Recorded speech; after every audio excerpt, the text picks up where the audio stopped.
Hi, everybody. This is Allison from Allykatkreations. How are you? Please kindly like, share, and subscribe to my channel if you haven't yet to do so. And if you get anything from my work, a connect dot, an epiphany, a mind-blown moment, a new book to read, a new author to explore, please check the links out in ways that you can help me. I would really appreciate it. Scullies.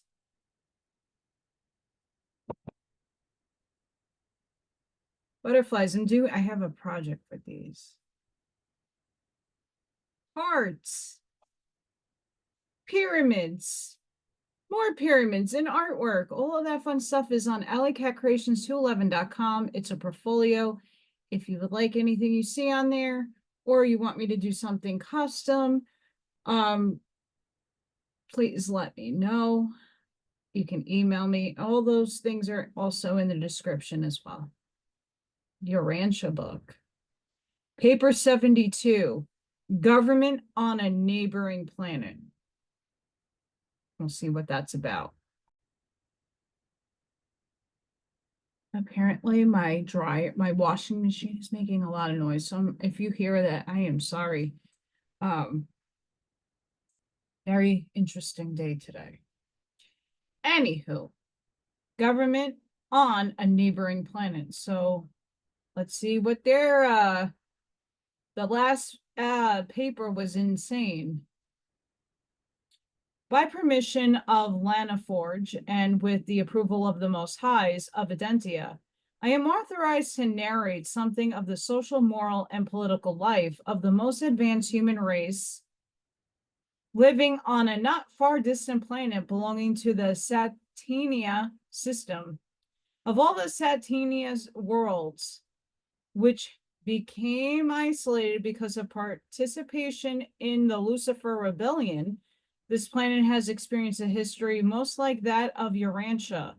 The similarity of the two spheres undoubtedly explains why permission to make this extraordinary presentation was granted, for it is most unusual for the system rulers to consent to the narration on one planet of the affairs of another.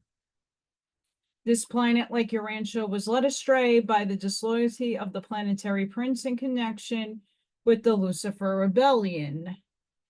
It received a material sun shortly after Adam came to Urantia, and the sun also defaulted, leaving the sphere isolated, since a magisterial sun has never been bestowed upon its mortal race. The continental nation. Notwithstanding all these planetary handicaps, a very superior civilization is evolving on an isolated continent about the size of Australia. This nation numbers about 140 million. Its people are a mixed race, predominantly blue and yellow, having a slightly greater proportion of violet than the so-called white race of Urantia. These different races are not yet fully blended, but they fraternize and socialize very acceptably. The average length of life on this continent is now 90 years, 15% higher than that of any other people on the planet. The industrial mechanism of this nation enjoys a certain great advantage deprived from the unique topography of the continent. The high mountains on which heavy rains fall 8 months in the year are situated at the very center of the country. This natural arrangement favors the utilization of water power and greatly facilitates the irrigation of the most arid west quarter of the continent. These people are self-sustaining.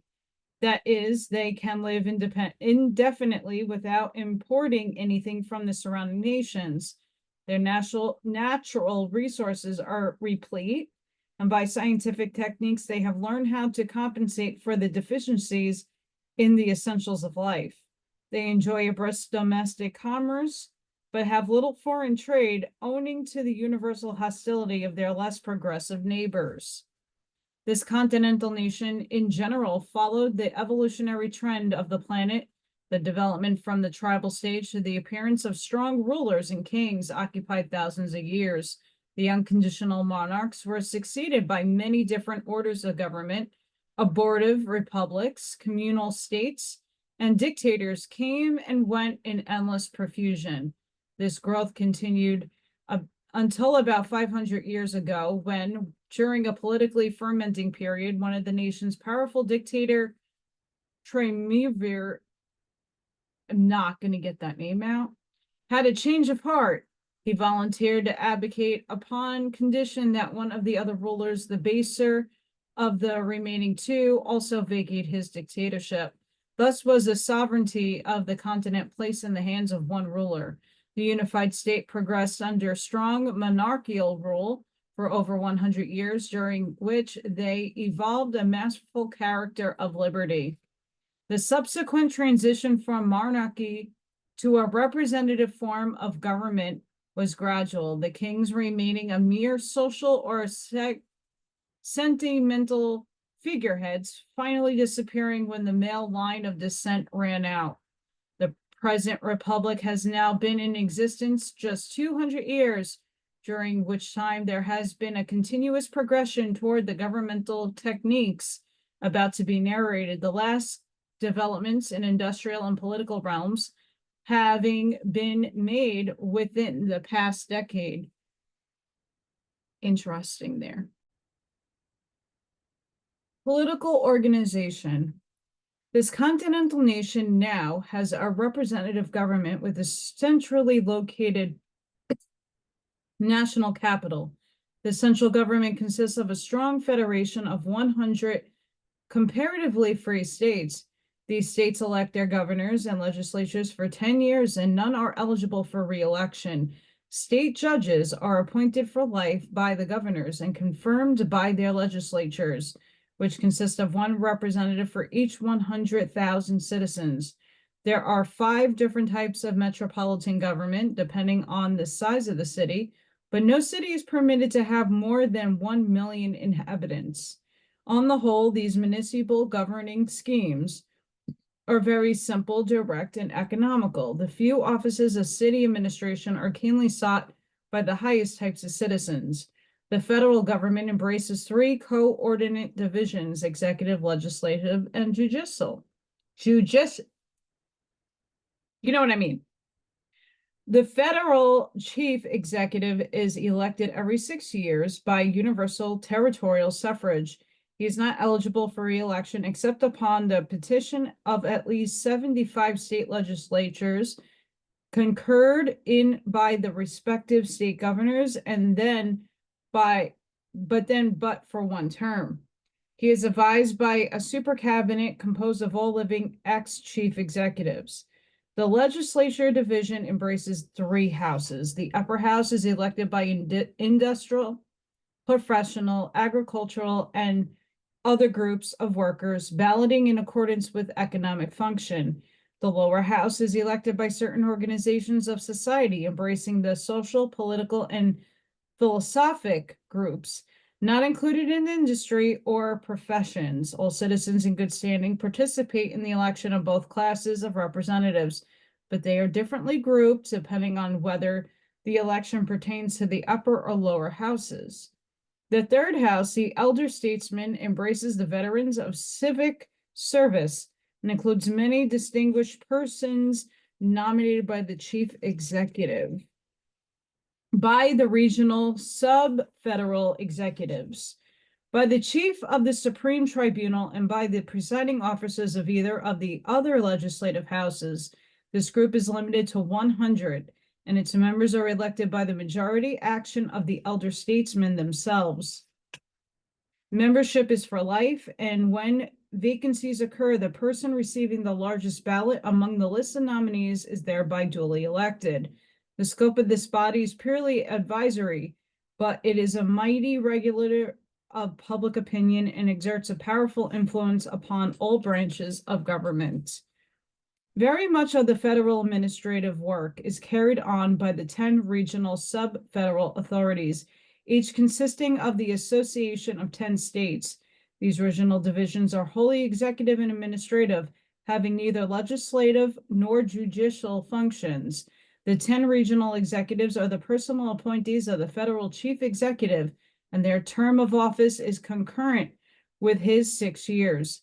The federal Supreme Tribunal approves the appointment of these 10 regional executives. And while they may not be reappointed, the retiring executive automatically becomes the associate and advisor of his successor. Otherwise, these regional chiefs choose their own cabinets and administrative officials. This nation is adjudicated by two major court systems, the law courts and the socioeconomic courts. The law courts function on the following three levels: minor courts of municipal and local jurisdiction, whose decisions may be appealed to the high state tribunals.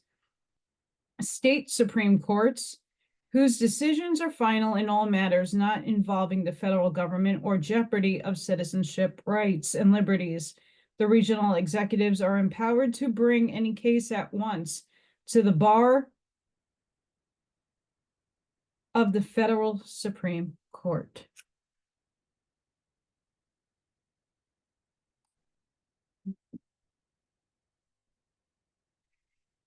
Damn. So we now can see who's influencing our systems. Shh. Not humans.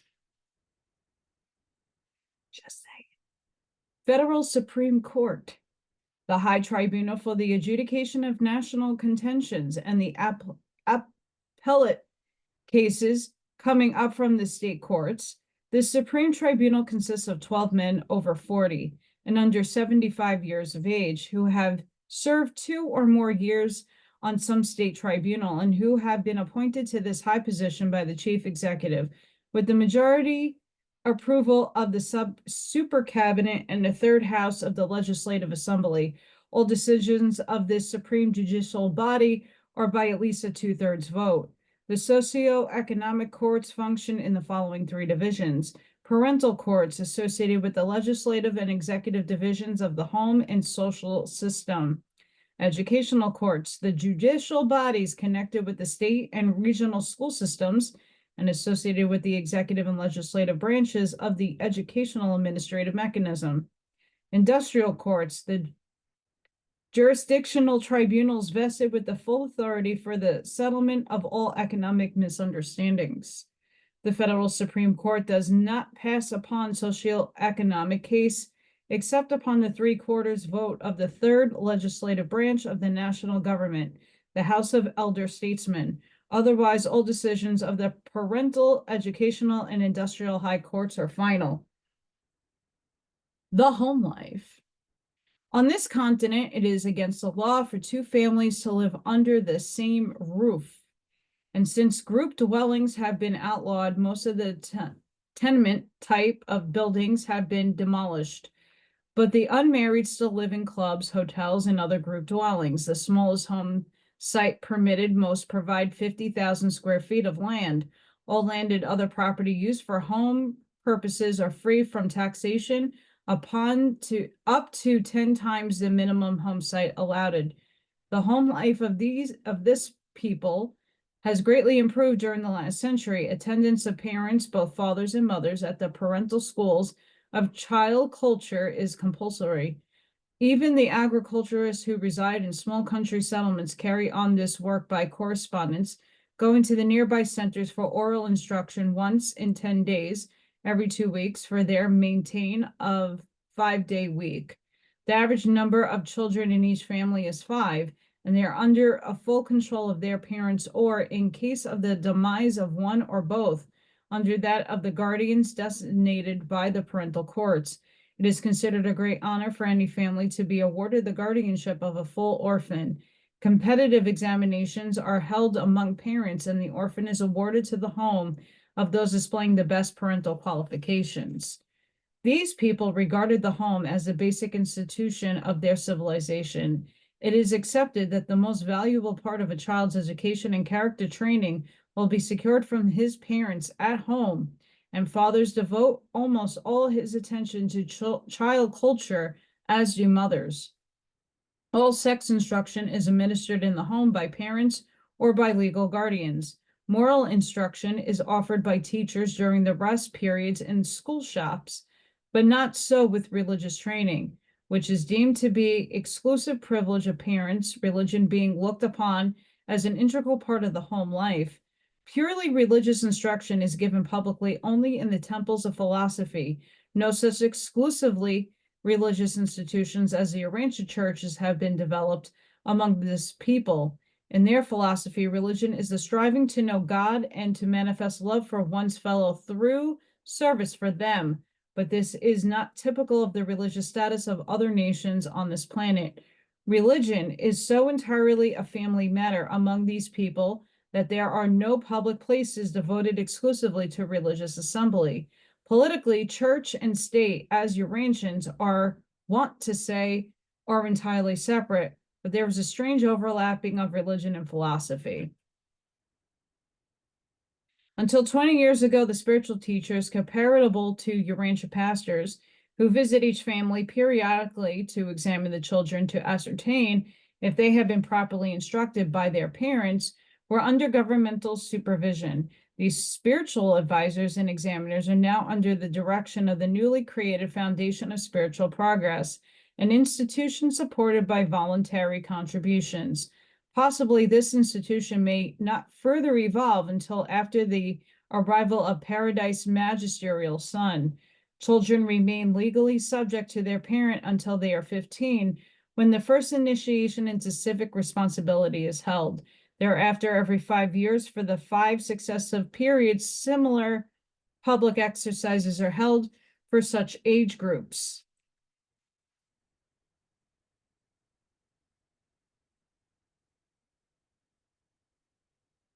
At which their obligations to parents are lessened, while new civic and social responsibilities to the state are assumed.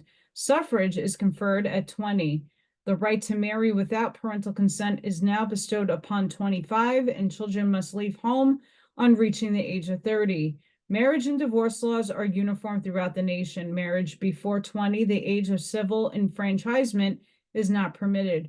Permission to marry is only granted after 1 year's notice of intention and after both bride and groom present certificates showing that they have been duly instructed in the parental schoolings regarding the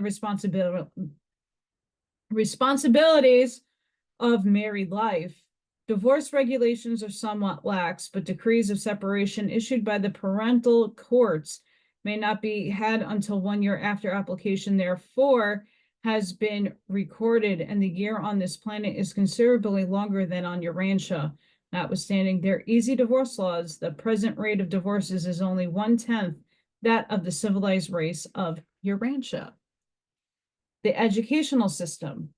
The educational system of this nation is compulsory and co-educational in the pre-college schools that the student attends from the ages of 5 to 18.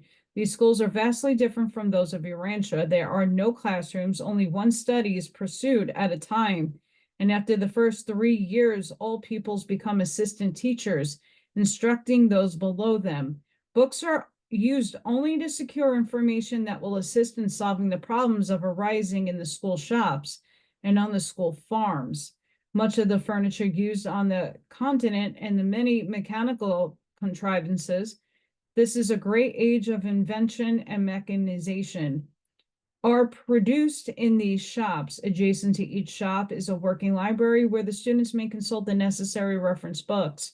Agriculture and horticulture are also taught throughout the entire educational period on an extensive farm adjoining every local school. The feeble-minded are trained only in agriculture and animal husbandry and are committed for life to special custodial colonies where they are segregated by sex to prevent parenthood, which is a denial of all subnormals. These restrictive measures have been in operation for 75 years. The commitment decrees are handed down by the parental courts. Everyone takes 1 month's vacation each year. The pre-college schools are conducted for 9 months out of the year of 10. The vacation being spent with parents or friends in travel. This travel is a part of the adult education program and is continued throughout a lifetime.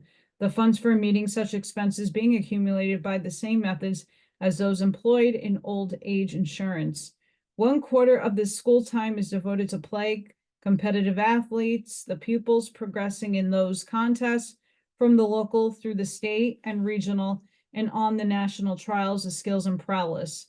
Likewise, the orational and music contests, as well as those in science and philosophy, occupy the attention of students from the lower social divisions on up to the contest for national honors. The school government is a replica of the national government with its three correlated branches, the teaching staff functioning as a third or advisory legislative division. The chief object of education on this continent is to make every pupil a self-supporting citizen. Every child graduating from the pre-college school system at 18 is a skilled artisan. They then begin the study of books and the pursuit of special knowledge, either in the adult schools or in the colleges. When a brilliant student completes his work ahead of schedule, he is granted an award of time and means within he may execute some pet project of his own devising. The entire educational system is designed to adequately train the individual. Industrial organization. The industrial situation among these people is far from their ideals. Capital and labor still have their troubles, but both are becoming adjusted to the plan of sincere cooperation. On this unique continent, the workers are increasingly belonging shareholders in all industrial concerns. Every intelligent laborer is slowly becoming a small capitalist. Social antagonisms are lessening and goodwill is growing space. No grave economic problems have arisen out of the abolition of slavery over 100 years ago, since this adjustment was effected gradually by the liberation of 2% each year. Those slaves who satisfactorily passed mental, moral, and physical tests were granted citizenship. Many of those superior slaves were war captives or children of such captives. Since 50 years ago, they deported the last of their inferior slaves, and still more recently, they are addressing themselves to the task of reducing the numbers of their degenerate and vicious classes. These people have recently developed new techniques for the adjustment of industrial misunderstandings and for the correction of economic abuses, which are marked improvements over their old methods of settling such problems. Violence has been outlawed as a procedure in adjusting either personal or industrial differences. Wages, profits, and other economic problems are not rigidly regulated, but they are in general controlled by the industrial legislatures, which all dispute arising out of industry are passed upon by the industrial courts. The industrial courts are only 30 years old, but are functioning very satisfactorily. The most recent developments provides that thereafter the industrial courts shall recognize legal compensation as falling into three divisions: legal rates of interest on invested capital, reasonable salary for skilled employed in industrial operations, fair and equitable wages for labor. These shall first be met in accordance with contract, or in the face of the deceased earnings, they shall share proportionally in transient reduction, and thereafter all earnings in excess of these fixed charges shall be regulated as dividends and shall be prorated, to all three divisions: capital, skill, and labor. Every 10 years, the regional executive adjusts and decree the lawful hours of daily gainful toil. Industry now operates on 5-day week, working 4 and 1, playing 1. These people labor 6 hours each working day, and like students, 9 months in the year of 10. Vacation is usually spent in travel, and new methods of transportation have been so recently developed, the whole nation is travel bent. The climate favors travel about 8 months in the year, and they are making the most of their opportunities. 200 years ago, the profit motive was wholly dominant in industry, but today it is being rapidly displaced by other and highly driving forces.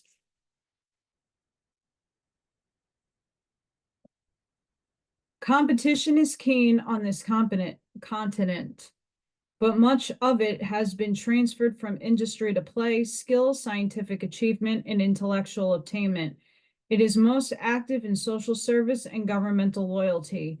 Among these people, public service is rapidly becoming the chief goal of ambition. The richest man on the continent works 6 hours a day in the office of his machine shop, and then hastens over to the local branch of the School of Statesmanship, where he seeks to qualify for public service.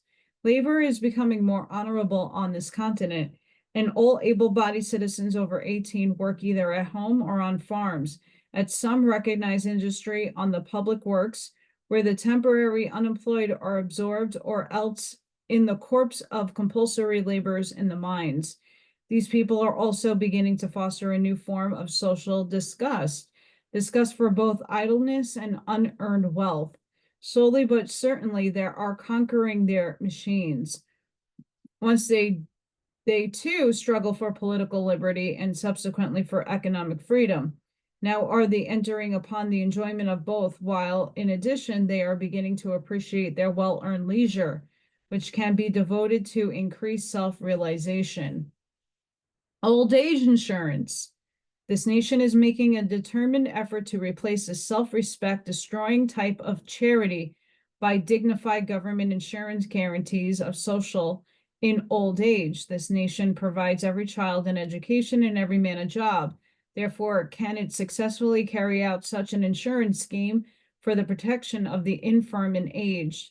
Among these people are all persons must retire from gainful pursuit at 65, unless they secure a permit from the State Labor Commissioner, which will entitle them to remain at work until the age of 70.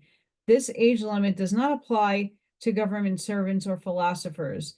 The physically disabled or permanently crippled can be placed on the retired list at any age by the court, ordered, countersigned by the pension commissioner of the regional government.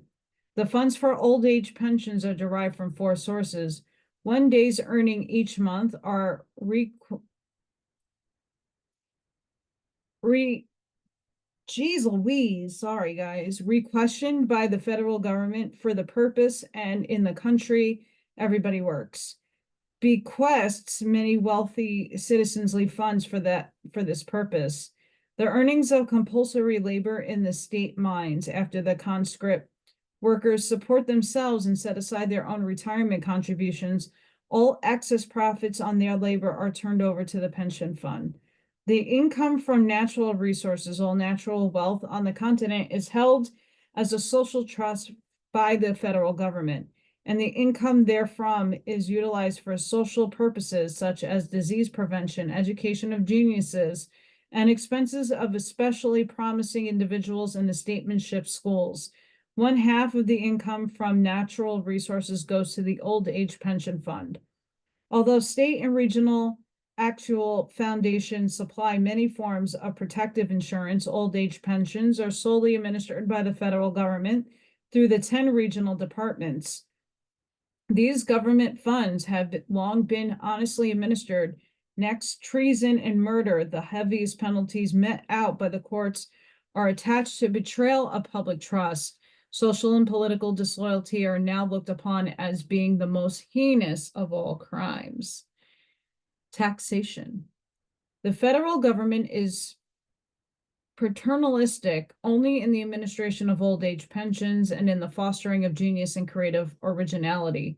The state governments are slightly more concerned with the individual citizen, while the local governments are much more paternalistic or socialistic. The city or subdivision thereof concerns itself with such matters as health, sanitation, building regulations, beautification, water supply, lighting, heating, recreation, music, and communication. In all industry, first attention is paid to health. Certain phases of physical wellness are regarded as industrial and community prerogatives, but individual and family health problems are matters of personal concern only. In medicine, as in all other purely personal matters, it is increasingly the plan of government to refrain from inferring. Cities have no taxing power, neither can they go in debt. They receive per capita allowances from the state treasury and must supplement such revenue from the earnings of their socialistic enterprises and by licensing various commercial activities. The rapid transit facilities, which make it practical greatly to extend the city boundaries, are under municipal control. The city fire departments are supported by the Fire Prevention Insurance Foundations, and all buildings in city or country are fireproof, have been for over 75 years. There are no municipality-appointed peace officers. The police forces are maintained by the state governments. This department is recruited almost entirely from the unmarried men between 25 and 50. Most of the states assess a rather heavy bachelor tax, which is remedied to all men joining the police force. In the average state, the police force is now only 1/10 as large as it was 50 years ago. There is little or no uniformity among the taxation schemes of the 100 comparatively free and sovereign states, as economic and other conditions vary greatly in different sections of the continent. Every state has 10 basic constitutional provisions which cannot be modified except by consent of the federal Supreme Court, and one of these articles prevents levying a tax of more than 1% on the value of any property in any 1 year, home sites, whether in city or country, being exempt. The federal government cannot go in debt, and a 3/4 referendum is required before any state can borrow except for purposes of war. Since the federal government cannot incur debt in the event of war, the National Council of Defense is empowered to assess the states for money, as well as for men and materials as it may be required, but no debt may run for more than 25 years. Income to support the federal government is derived from the following 5 sources. Import duties. All imports are subject to a tariff designed to protect the standard of living on this continent, which is far above that of any other nation on the planet. These tariffs are set by the highest industrial court after both houses of the Industrial Congress have ratified the recommendations of the Chief Executive of Economic Affairs, who is the joint appointee of these 2 legislative bodies. The upper industrial house is elected by labor and the lower by capital. Royalties. The federal government encourages invention and original creations in the 10 regional laboratories, assisting all types of genius, artists, authors, and scientists in protecting their patents. In return, the government takes 1/2 the profits realized from all such inventions and creations, whether pertaining to machines, books, artistry, plants, or animals. Inheritance tax. The federal government levies a graduated inheritance rate tax ranging from 1 to 50%, depending on the size of an estate, as well as other conditions. Military equipment. The government earns a considerable sum from the leasing of military and naval equipment for commercial and recreational usages. Natural resources. The income from natural resources, when not fully required for the specific purposes designated in the character of federal statehood, is turned into the national treasury. Federal appropriations, except war funds assessed by the National Council of Defense, are originated in the upper legislative house, concurred in by the lower house, approved by the chief executive, and finally validated by the Federal Budget Commission of 100. The members of this commission are nominated by the state governors and elected by the state legislatures to serve for 24 years, 1/4 being elected every 6 years. Every 6 years, this body, by a 3/4 ballot, chooses one of its number as chief, and thereby becomes director controller of the federal treasury. The special colleges. In addition to the basic compulsory education program extending from the ages of 5 to 18, special schools are maintained as follows. 1. Statesmanship schools. These schools are of 3 classes: national, regional, and state. The public offices of the nation are grouped in 4 divisions. The first division of public trust pertains principally to the national administration, and all office holders of this group must be graduates of both regional and national schools of statesmanship. Individuals may accept political, elective, or appointive office in the second division upon graduating from any one of the 10 regional schools of statesmanship. Their trusts concern responsibilities in the regional administration and state governments. Division 3 includes state responsibilities, and such officials are only required to have state degrees of statesmanship. The fourth and last division of office holders are not required to hold statesmanship degrees, such offices being wholly appointed. They represent minor positions of assistantship, secretaryship, and technical trusts, which are discharged by the various learned professions functioning in governmental administrative capacities.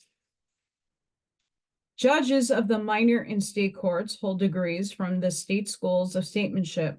Judges of the jurisdictional tribunals of social, educational, and industrial matters hold degrees from the regional schools. Judges of the federal Supreme Court must hold degrees from all these schools of statesmanship.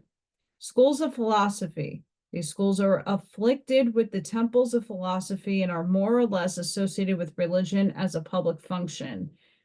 Institutions of science. These technical schools are coordinated with industry rather than with the educational system and are administered under 15 divisions. Professional training schools. These special institutions provide the technical training for the various learned professions, 12 in number.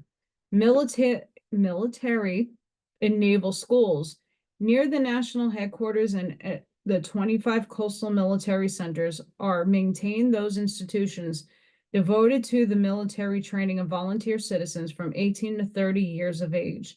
Parental consent is required before 25 in order to gain entrance into these schools. The plan of universal suffrage. Although candidates for all public offices are restricted to graduates of the state, regional, or federal schools of statesmanship, the progressive leaders of this nation discovered a serious weakness in their plan of universal suffrage, and about 50 years ago made constitutional provision for a modified scheme of voting which embraces the following features.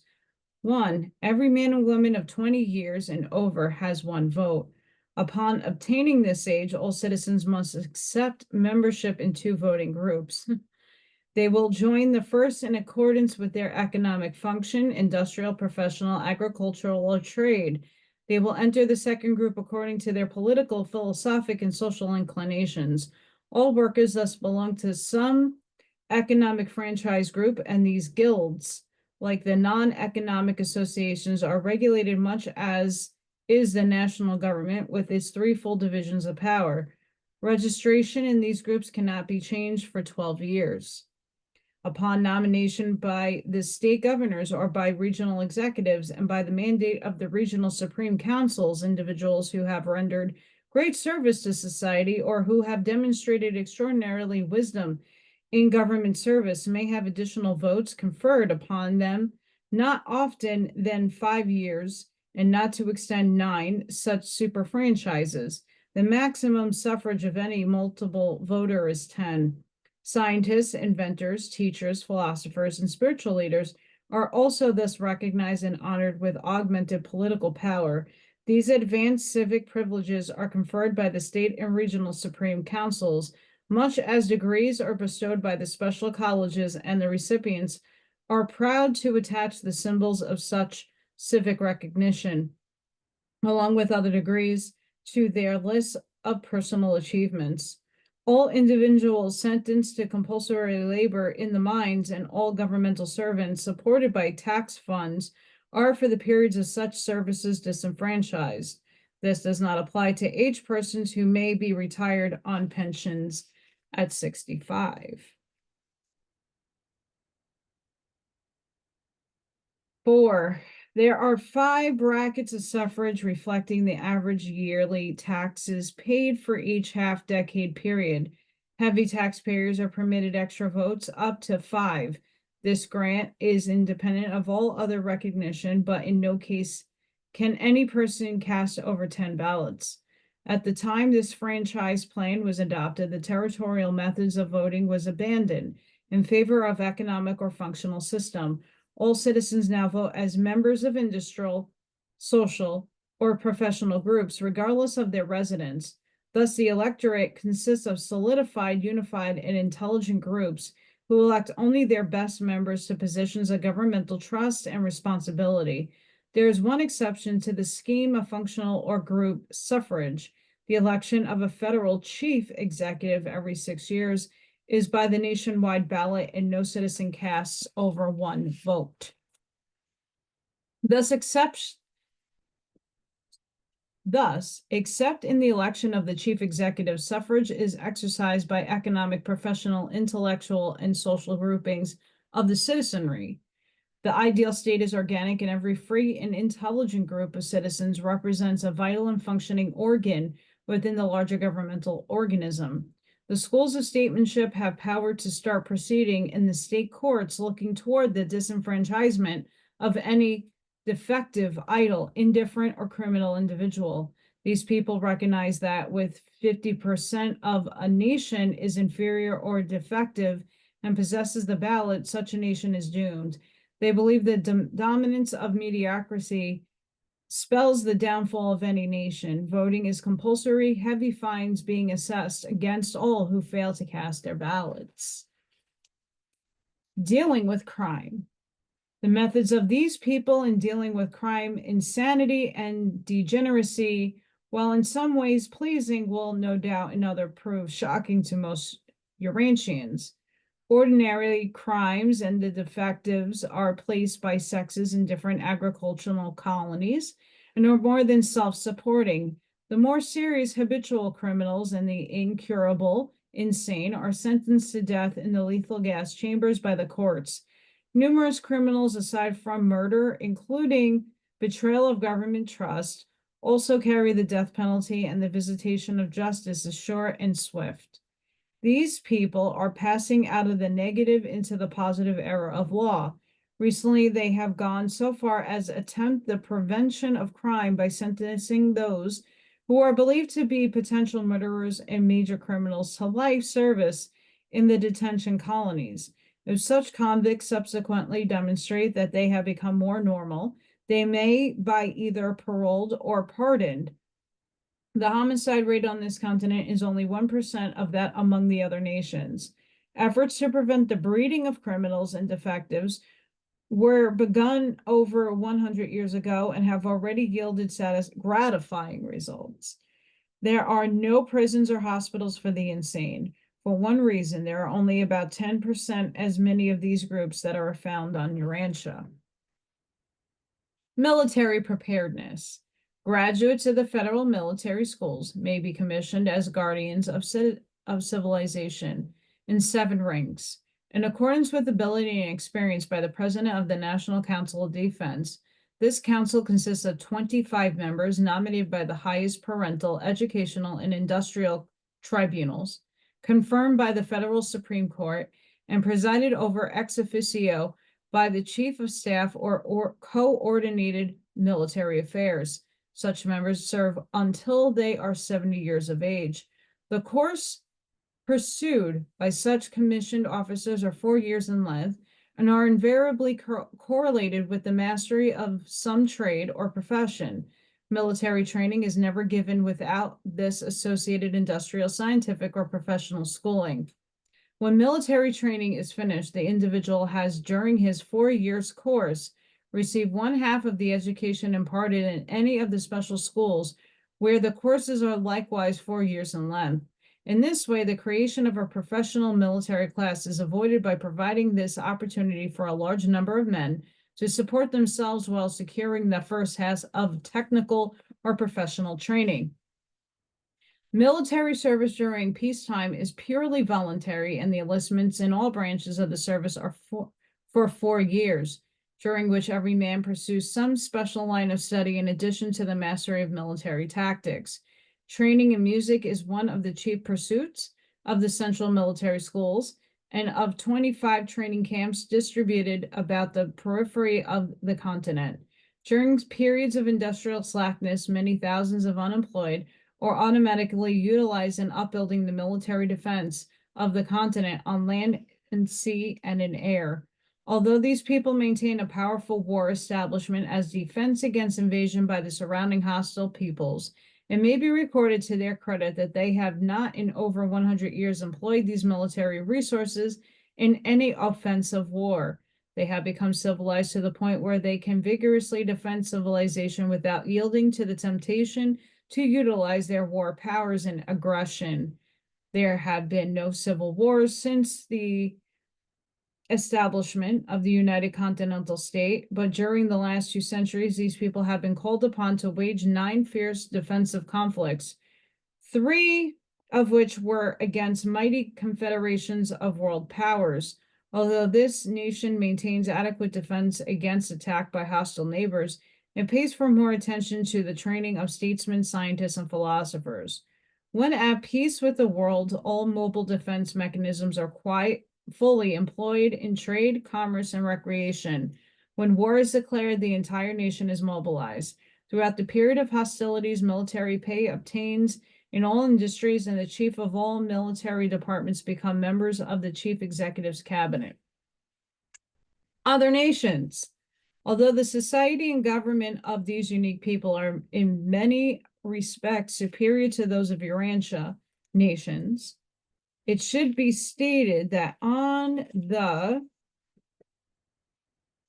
these pages get stuck and it drives me nuts. Of other countries, there are 11 on this planet. The governments are decidedly inferior to more advanced nations of Urantia. Just now, this superior government is planning to establish ambassadorial relations with the inferior peoples, and for the first time, a great religious leader has arisen who advocates the sending of missionaries to these supporting nations. We fear they are about to make the mistake that so many others have made when they have endeavored to force a superior culture and religion upon other races. What a wonderful thing could be done on this world if the continental nation of advanced culture would only go out and bring to itself the best of the neighboring peoples, and then, after educating them, send them back as emissaries of culture to their benighted brethren. Of course, if a magisterial son should soon come to this advanced nation, great things could quickly happen on this world. This recital of affairs of a neighboring planet is made by special permission with the intent of advancing civilization, augmenting governmental evolution on Urantia. Much more could be narrated that would no doubt be of interest and intrigue to Urantians, but this disclosure covers the limits of our permission mandate. Urantians should, however, take note that their sister sphere in the Satania family has benefited by neither magisterial nor bestowal missions of the Paradise Sons. Neither are the various peoples of Urantia set off from each other by such disparity of culture or separates the continental nation from its planetary fellows. The pouring out of the spirit of truth provides a spiritual foundation for the realization of great achievements. In the interest of the human race of the bestowal world, Urantia is therefore far better prepared for the more intermediate realization of a planetary government with its laws, mechanisms, symbols, conventions, and language, all of which could contribute mightily to the establishment of worldwide peace under law and could lead to the sometime dawning of a real age of spiritual striving. And such an age is the planetary threshold to the utopian ages of light and life. Presented by a Melchizedek of Nebadon.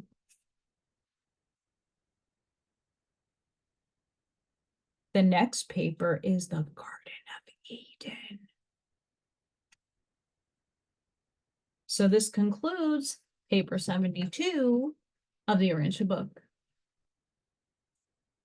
Sending each and every one of you love, light, compassion, grace, shielding and protective energy.